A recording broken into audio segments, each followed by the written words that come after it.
This is a Su-57. It is currently the flagship fighter of the Russian Air Force, and their only fifth-generation fighter jet. As the latest jet of the Sukhoi family, the Su-57 certainly maintains the core design philosophy of Sukhoi, which is supreme maneuverability.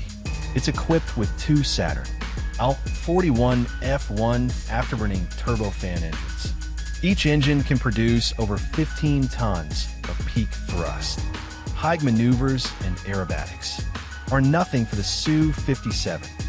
In Top Gun Maverick, there's even a scene of the Su-57 pulling off an insane Cobra maneuver. Even Tom Cruise, who's used to wild action scenes, was stunned by it. Although the movie may have exaggerated some parts, it still reflects the terrifying agility of the Su-57. The Su-57 is armed with a 30mm GSH-301 cannon. It has a total of 12 hardpoints. It can carry a mix of air-to-air missiles and air-to-ground munitions. In terms of payload capacity, the Su-57 ranks among the best of all fifth-generation fighters. Recently, this Russian flagship fighter traveled a long way to be displayed at an air show in China, allowing domestic fans to witness up close the brutal beauty of Russian aircraft. As the future backbone of the Russian Air Force, what kind of aircraft is the Su-57 exactly? And how does it compare to other fifth-generation jets? Welcome to Military Decoder, exploring the military hardware of the world. Today, let's talk about the Super Sukhoi, the Su-57. In the 1980s, the sudden emergence of the Su-27 put major pressure on the United States to maintain air dominance.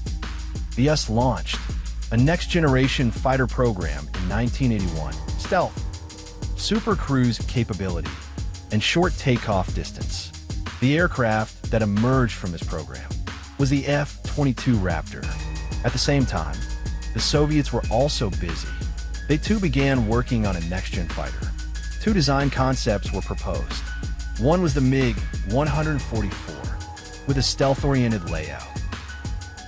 The other was the Su-47 with forward-swept wings. But both proposals were ultimately rejected. They lacked multi-role capability and couldn't meet next-gen combat requirements. Then the Soviet Union collapsed. Russia faced financial hardship. It couldn't afford the cost of fighter development. The project was put on hold. Meanwhile, the US never slowed down. Not only did the F-22 enter service smoothly, ushering the US into the stealth era, but the F-35 program was also advancing rapidly. For Russia, watching America deploy more and more new jets, while having none of their own, was absolutely unacceptable. But they truly lacked funds. Their budget was bone dry. At that critical moment, a mysterious Asian country extended a helping hand to Russia. That country was India. In the year 2000, Russia and India began discussions on jointly developing a fifth-generation fighter. Initial contact was made. At the time, Sukhoi director Mikhail Pogosyan promised India that Russia's next-generation fighter would match the performance of the F-22. India, wanting to acquire fifth-generation tech from Russia, quickly reached a preliminary agreement with Moscow. With a major investor now on board, Russia restarted its fifth-gen fighter program in 2001. MiG and Sukhoi design bureaus re-entered competition. MiG's E-721 design featured a smaller airframe, easier to manufacture, and more affordable.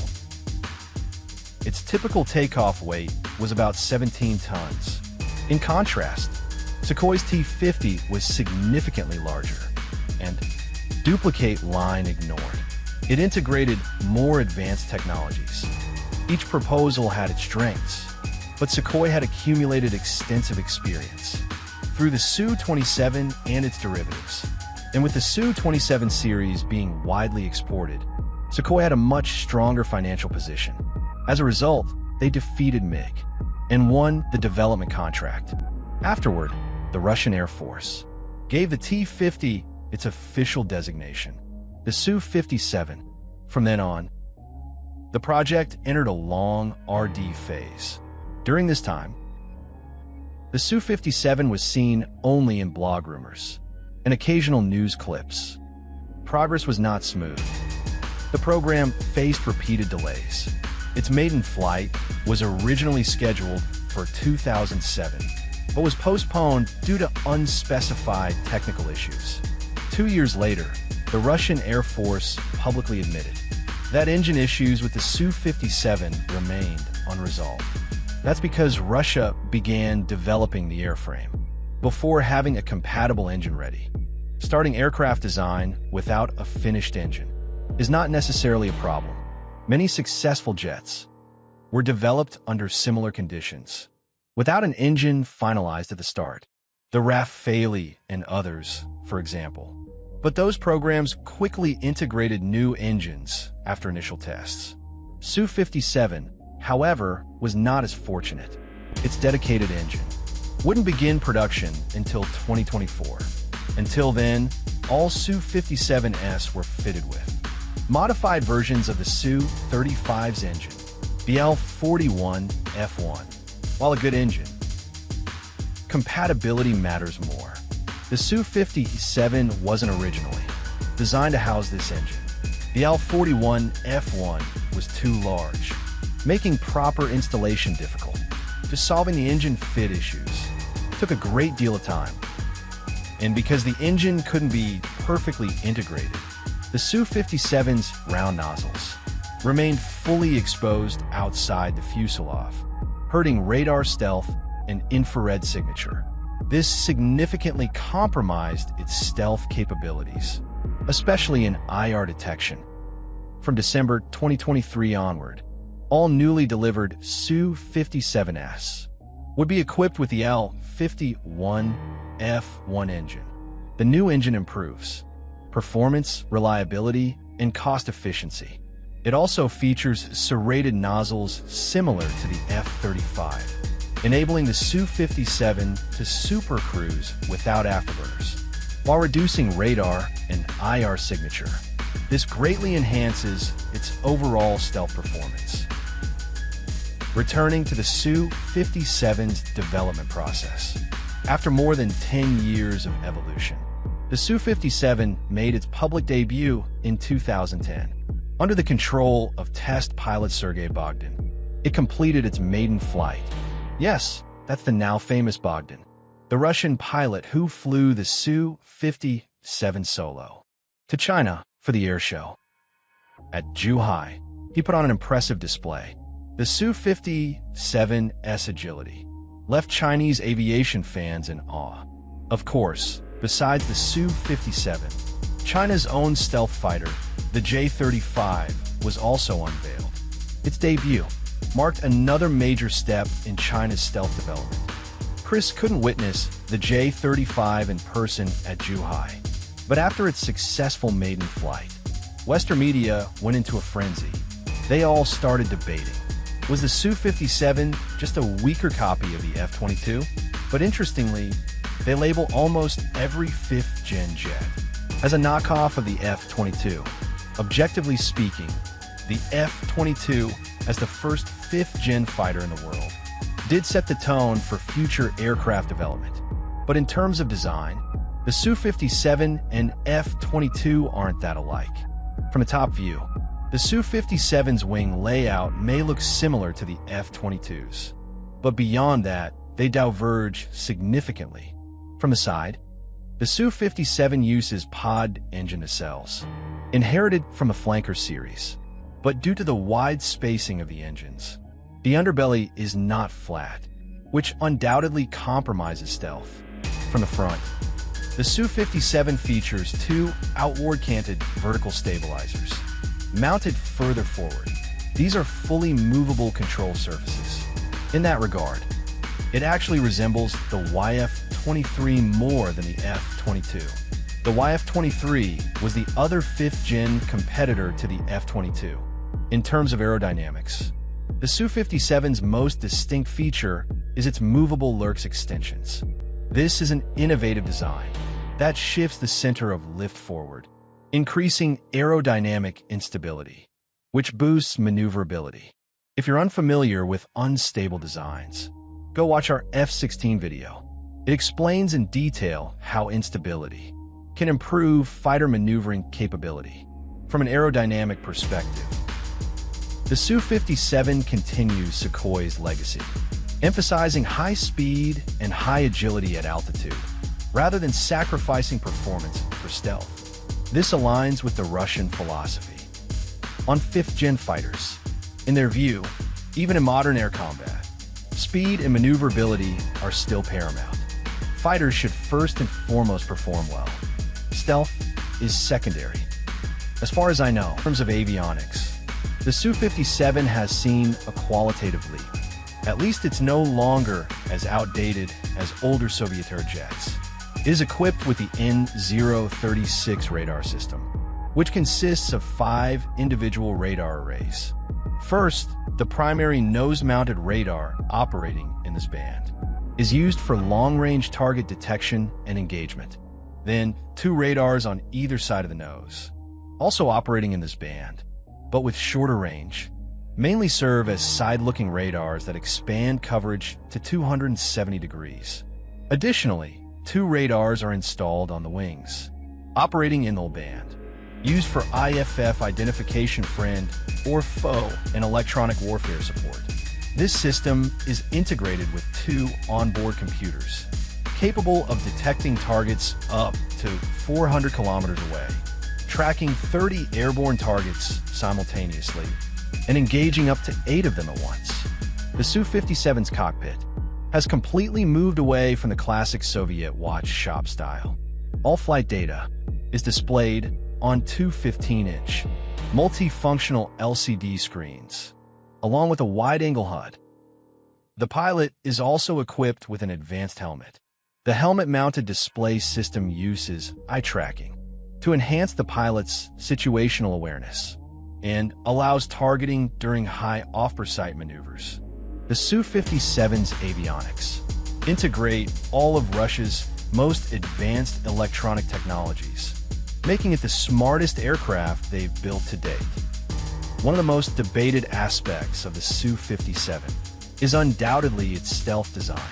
In fact, many argue that its limited stealth features make it unworthy of being called a true fifth-generation fighter. Objectively speaking, the Su-57's exposed engine nozzles, uneven fuselage surface, visible external screws, and straight-through engine intakes are all major factors limiting its stealth capability. But whether it's bad, the Su-57's frontal RCS radar cross-section is estimated between 0.1 and 1 square meter, according to public 3D modeling available online, based on 3D reconstructions of a Su-57S airframe, followed by simulated radar wave reflection analysis. The Su-57's frontal 120-degree RCS is estimated at 0.48 square meters. Yes, that sounds like a fairly large number. It clearly doesn't compare with the superior stealth of the J-20 or F-22, both of which are top-tier fifth-generation stealth fighters. But compared to the older Su-27, which had an RCS of about 0.59, that's over a 730-fold reduction. Let's add another comparison point here.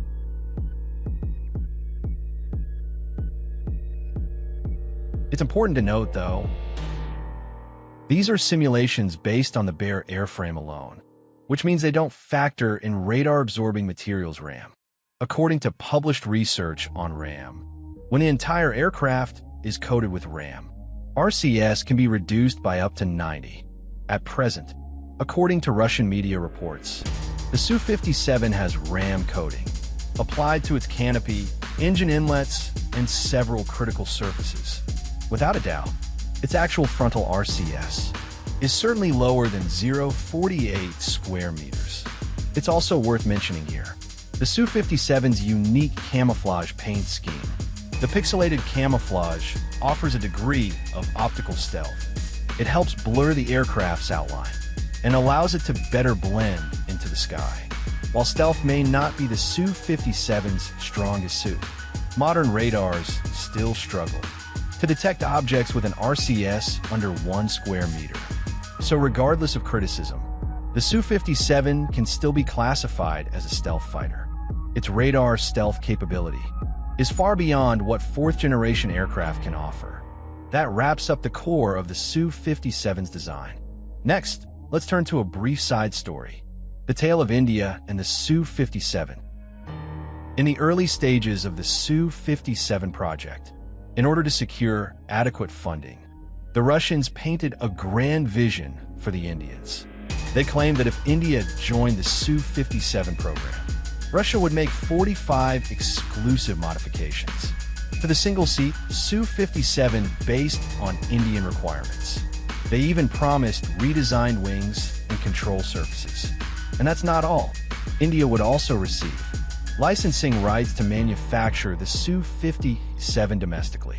Furthermore, all two-seat versions would be built in India, including those intended for future export to other nations. For India, this was a dream deal. They were practically smiling in their sleep. As a result, India planned to purchase over 200 two-seat Su-57s, with an investment of over $30 billion. Back in 2010, the two countries envisioned a bright future together. They expected that within 40 years, a total of 1,000 Su-57s in various versions would be produced. 200 of them for India, 200 for Russia. The remaining 600 aircraft were planned for export. Only India could swallow such a massive promise. The vision was grand, but reality was harsh. After the first flight in 2010, the Su-57 entered various testing phases. However, progress was far from smooth. Early flight tests showed that by 2011, two prototypes, during a public demonstration, despite flying under a 5G load limit, suffered fuselage cracks. This forced the aircraft to be grounded for over a year of structural reinforcement. It wasn't until 2014 that the first experimental phase concluded. As time went on, they still hadn't finalized the single-seat version of the Su-57. How could they possibly work on a two-seater? Their promises to India kept getting postponed. By 2018, Indian officials reported that after years of negotiations with Russian contractors, delays, and internal disputes, they had grown increasingly disappointed with the project's progress. Eventually, they withdrew from the program. Rather than waiting for the Russian Su-57, India chose to develop its own fifth-generation fighter. Objectively speaking, the Su-57 program has indeed progressed slowly. China's J-20, which had its first flight a year later, entered service as early as 2017 and is now already in full-scale production. Conservatively speaking, the number of operational J-20s has surpassed 180 units. In contrast, the Su-57 has so far delivered just over a dozen serial production units. And in terms of exports, only Algeria has ordered 14 aircraft. It is still far from forming a combat-capable force at scale. For Russia, the Su-57 is a milestone aircraft. It is the first fighter developed after the Cold War that brings together all of Russia's cutting-edge technologies. It is the product of that consolidation. It inherits the strengths of traditional Soviet aircraft, while making key improvements to address their weaknesses.